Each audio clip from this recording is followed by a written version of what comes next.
Ce film montre l'évolution des infrastructures ferroviaires dans le cadre du projet des aménagements ferroviaires au nord de Toulouse appelé AFNT. En partie haute, l'infrastructure existante et en partie basse, le projet qui vient se substituer à l'existant. Ce film déroule le projet du nord au sud dans le sens de Castelnau-d'Estrettefond vers Toulouse et démarre avec la création du terminus central des TER périurbains à Castelnau-d'Estrettefond et de l'extension du pôle d'échange multimodal côté ouest opposé au canal. Lorsqu'on quitte la gare de Castelnau-d'Estrettefond, l'infrastructure existante demeure, sauf la signalisation profondément remaniée pour permettre la circulation des trains sur les deux voies et dans les deux sens, dite banalisation. Le projet AFNT consiste en la mise à 4 voies de l'infrastructure existante entre Saint-Jory et Toulouse. Cette mise à 4 voies prend effet au franchissement de l'Hers, avec l'arrivée sur la droite des voies nouvelles qui proviennent de la ligne à grande vitesse. L'Hers marque l'entrée sur la commune de Saint-Jory et sur la zone de raccordement qui va s'étendre sur 2,3 km jusqu'à l'entrée de la ville. Elle se caractérise par des ouvrages remarquables de type bowstring, saut de mouton, estacade et permet les échanges entre d'une part, côté nord, les 2 voies de la ligne nouvelle et les 2 voies de la ligne classique, et d'autre part, côté sud, les 4 voies créées dans le cadre des AFNT. Les 2 voies situées côté canal, à droite, accueilleront les TGV, les trains d'équilibre du territoire, les TER semi-directs et les trains de fret sans arrêt en gare de Saint-Jory. Les 2 voies situées côté voirie, à gauche, accueilleront les TER omnibus et les trains de fret avec arrêt en gare de marchandises. À l'entrée de ville de Saint-Jory, s'opère une première bascule avec repositionnement des voies nouvellement créées côté canal, afin de minimiser les impacts sur les habitations. Au nord de la gare de Saint-Jory, un ouvrage d'art est créé pour permettre le franchissement des 2 voies nouvelles.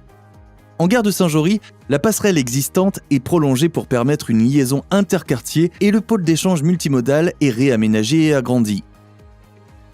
Au sud de la commune de Saint-Jory, du fait du rapprochement des voies ferrées et du canal, et afin de minimiser les impacts du projet sur ce dernier, une nouvelle bascule s'opère. Les 2 voies nouvelles sont désormais de part et d'autre de la plateforme existante.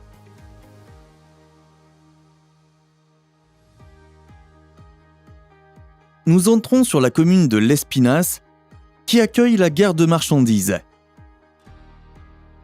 À l'entrée de la gare de marchandises, un nouvel ouvrage remarquable est construit au-dessus des voies. Il a pour objectif de marquer la séparation avec l'environnement industriel aux abords et ainsi de sécuriser la zone. Au sud de l'ouvrage, une entrevoie large est conservée entre les voies lentes et les voies rapides. Cet espace permet de réserver la possibilité de création ultérieure d'une halte sur la commune de l'Espinasse. Le pont-route dit de l'Espinasse est conservé, car il permet l'inscription des 4 voies. En revanche, le pont-route du Moulin qui suit est reconstruit en intégralité. Au sud du pont-route du Moulin, une nouvelle bascule s'opère. Et les 2 voies nouvelles sont à présent à l'intérieur du triage. Nous entrons à présent sur la commune de Fenouillet.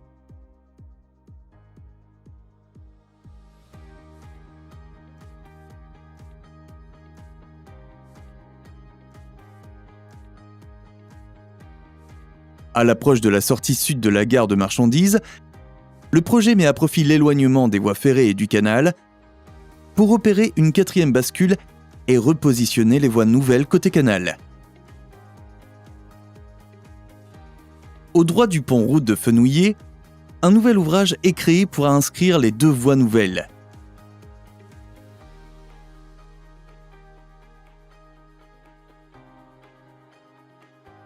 Au sud de l'ouvrage, sur l'ancienne friche industrielle dite de Soferti, un pôle d'échange multimodal est créé en appui de la nouvelle halte de Fenouillet-Saint-Alban.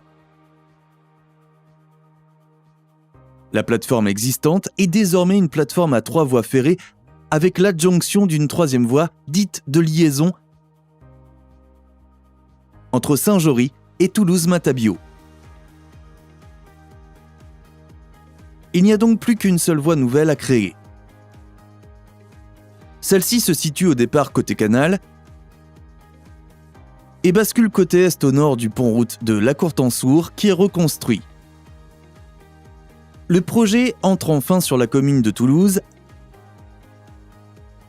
avec une 4e voie insérée entre la plateforme existante et la voirie métropolitaine M820. La gare de La Courtansour est déplacée de 700 mètres vers le sud. Elle est dotée d'une passerelle qui franchit les voies ferrées et le canal latéral. Le pont-route de Rupé est reconstruit.